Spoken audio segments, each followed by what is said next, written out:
Magandang araw sa ating mga kalamig. No? Nandito tayo sa All About Aircon para mag-review ng iba't ibang brand ng aircon. Ngayong araw, magbibigay lang tayo ng tipid tips. Paano nga ba tayo makakatipid sa kuryente sa ating mga air conditioning unit? Okay, simulan natin sa tipid tips number 1.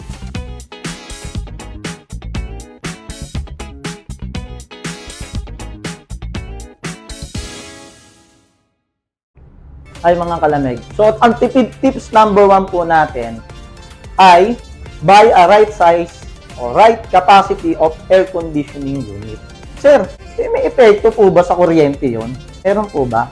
Ang sagot po, yes, may epekto po. I-explain ko po sa inyo. Kung po tayo makabili ng aircon, no?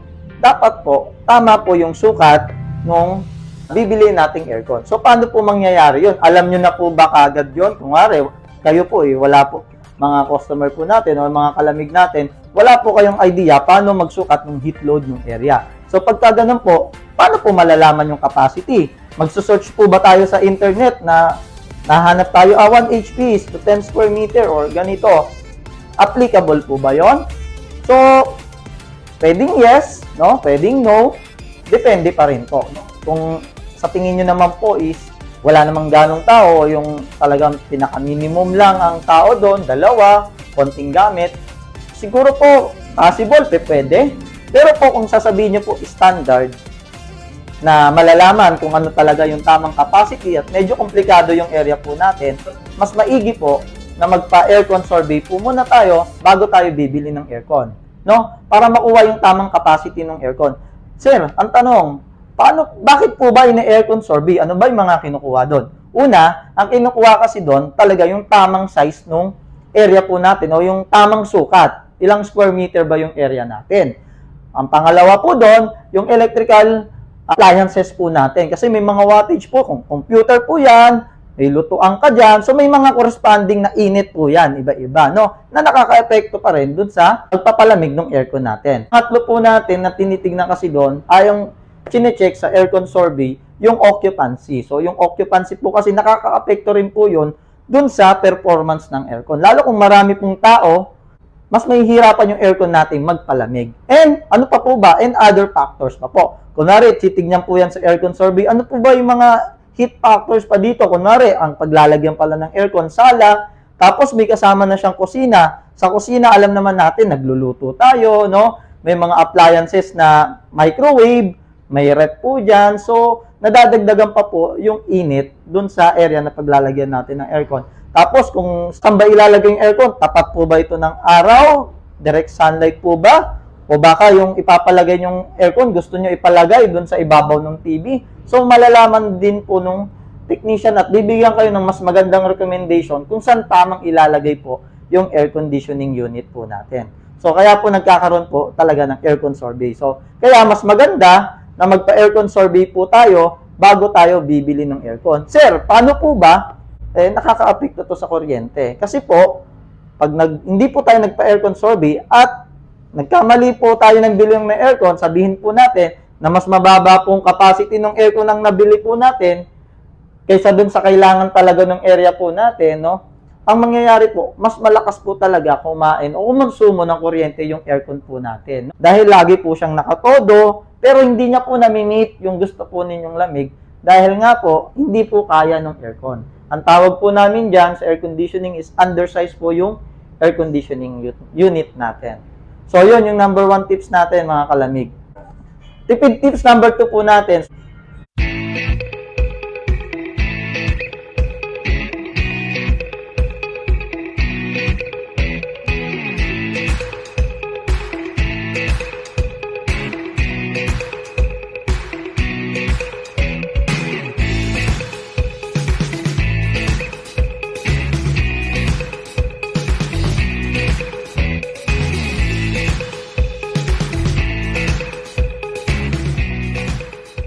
Aircon filter must clean regularly. Pag nag-install po kami ng aircon, no, at bago po yung aircon, lagi po namin ina-advise, kailangan linisan po yung filter natin every 2 weeks or as needed. So, bakit po or as needed? Dahil po, dumidepende rin po ito sa area. Meron kasing mga area po, 1 week pa lang po, madumi na po yung aircon filter. Ibig sabihin, yung area po na pinaglagyan is dumihin talaga. Maalikabok, wala pang 2 linggo, madumi na. Meron naman yung mga area na kahit 2 weeks, hindi pa po madumi. So, kaya nga po, ang recommendation po talaga sa aircon filter is every 2 weeks or as needed, kailangan po chinecheck po natin regularly. So sir, ang tanong doon, nakaka-apekto po ba yan sa malakas na konsumo ng kuryente? Yes, nakaka-apekto po siya. So, paano po ba yon nakaka-apekto?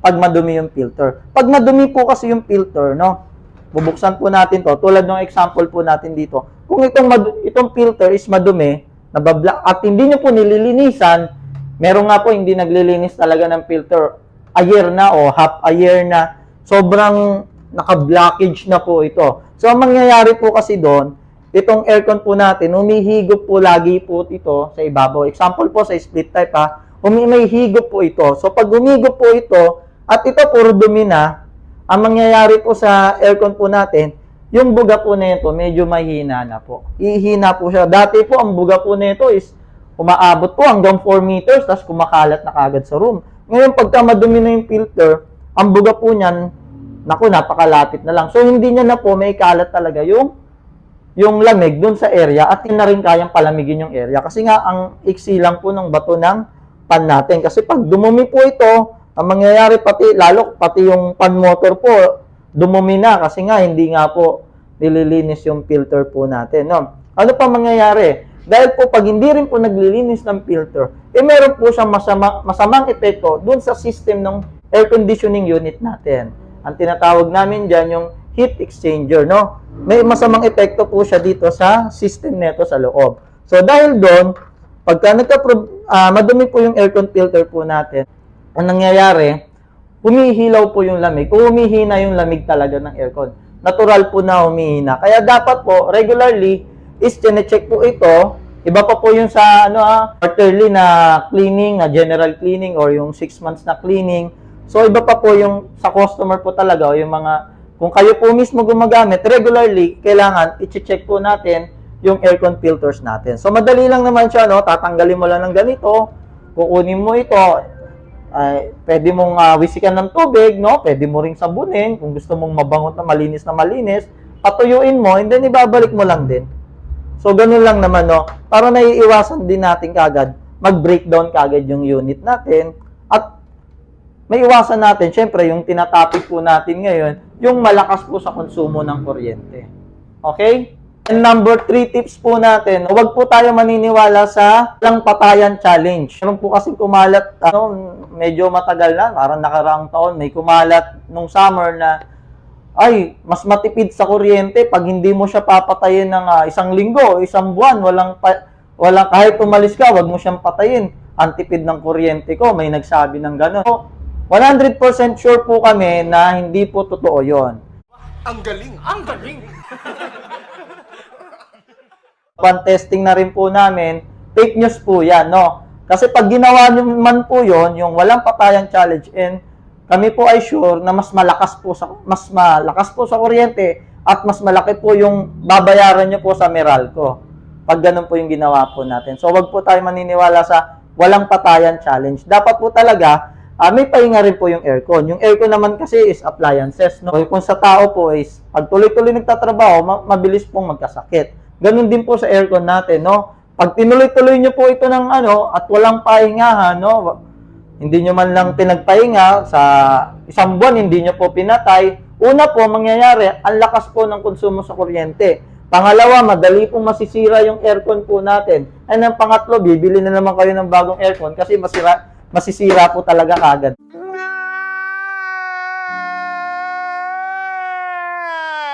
So, yun po wag po maniniwala sa walang patayan challenge. So, yun lang mga tipid tips natin para makatipid po tayo sa electrical consumption ng aircon po natin. One eternity later. Ayun, Kalamig. So, alam ko na yung next na itatanong nyo. Kalamig, paano yan? Bawal pala namin o mas malakas pala sa kuryente. Pag hindi namin papatayin ng 1 linggo, papaganahin lang namin kahit umalis kami ng bahay o 1 buwan, paganahin lang namin, mas malakas pala sa kuryente. Kalamig, ano bang magandang settings ng remote o paano ba yung tamang paggamit ng aircon? Yung makakatipid naman po tayo sa kuryente. Ngayon po, dito po muna tayo sa inverter na aircon. Yung inverter na aircon, ang gamit po nito, Pag na-reach niya na yung temperature, kunwari, nag-set po kayo ng 22 degree Celsius dito po sa remote, at na-reach niya na po yung temperature na yon, in 2 hours, ang mangyayari po sa compressor po natin is bababa po yung frequency o yung takbo po ng compressor. Doon na po siya mas nakakatipid.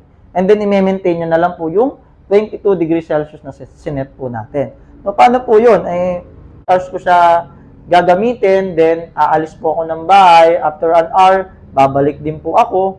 So, pag gaganon isang oras, pwede po mas maganda patayin nyo. Pero, kung aalis lang naman kayo, dyan lang kayo sa labas, bibili lang kayo ng pagkain o ng ulam natin. Kung 30 minutes lang kayo mawawala, okay lang, iiwan po natin yung aircon po natin. Pero kung oras po kayo mawawala sa bahay, 1, 2, 3, 5 oras, is better na patayin po natin. Kasi syempre, kung wala naman pong gumagamit ng appliances o ng aircon, may konsumo pa rin siya sa kuryente. Dahil po, logically po, is may tumatakbo pong kuryente po dito. Kung saan may konsumo pa rin po. Pagka hindi gagamitin, recommendation po natin is patayin po. Kung gagamitin naman, di bubuksan lang po natin. Pero kung saglit lang tayo mawawala, 30 minutes o walang isang oras, kahit wag nyo pong patayin yung aircon. Para at least, andun na yung lamig niya, yung yung room nyo malamig na, hindi na uli siya magpapalamig o meron na maintain na yung lamig, so kahit wag nyo na pong patayin. Next naman po, ano ba yung ideal na settings po dito po sa remote po natin? Example, sa mga inverter po natin ngayon na aircon or kahit po sa non-inverter. Ang ideal na settings para mas makatipid po tayo is kung manually po at take note, tama po yung size po ng aircon natin dun sa area. Ibig sabihin, hindi siya oversized, hindi rin po siya under capacity. So, kung tama naman po yun, ang settings po natin dito is around 22 degrees Celsius to 25 degrees Celsius. And then, yung fan speed po natin is naka-medium lang po. So, yun yung mga ideal po natin. Pagka ganun po, mabilis naman din po lumamig yung kwarto po natin at nasa tama lang pong pagpapalamig po yun. Mabilis na rin lumamig at nare-reach na rin kagad yung temperature as long as tama yung capacity ng aircon natin. Kalamig, may binabanggit sila. May nakita ako dito, econo mode. Okay din bang gamitin yan? Yes, kalamig. Okay din gamitin ang econo mode. Ang econo mode naman kasi, ito, pag pinindot nyo ito, kung makikita nyo dito, automatic naka 26 degrees Celsius na siya. Ibig sabihin, naka-minimal na lang yung takbo ng compressor, yung takbo ng fan motor, naka-minimal na lang. Mas mababa nga siya sa kuryente. Kung nandun naman kayo sa bahay, nasa bahay lang kayo ng longer hours, pwede nyo pong econo mode. So, mas mababa rin siya sa kuryente. Pero, ang magiging conflict lang nun is yung time na pagpapalamigin niya, yung area po natin. Medyo mas matagal lang siya lumamig, mas matipid siya, pero mas matagal lang lumamig yung buong room natin. Kalamig, paano yan kung talagang gusto kong galing ako sa labas, gusto ko mapalamig na kagad yung room? O wag po natin gagamitin ng econo mode kasi medyo mahina lang po yung buga niya. Econo mode. Naka-minimal lang yung takbo ng fan tsaka ng compressor. Pwede po, ang ideal po doon, mag-settings na lang po kayo. Manual settings nyo po, i-16 nyo po, and then pag malamig na, ibalik nyo na po sa 22 to 25 degrees Celsius. Pagka ganun po yung settings po natin, makakatipid na po tayo sa kuryente. Lalo kung inverter na po yung mga gamit natin ngayon. Na kung tatapat po natin ng inverter sa non-inverter na aircon is di hamak naman na mas nakakatipid po itong inverter na aircon. So yun kalamig. Alam ko itatanong nyo kaya sinama ko na. Subscribe lang kayo para magbigay pa tayo ng iba't ibang tips tungkol sa air conditioning unit. Yun lang mga kalamig. Bye and see you next vlog.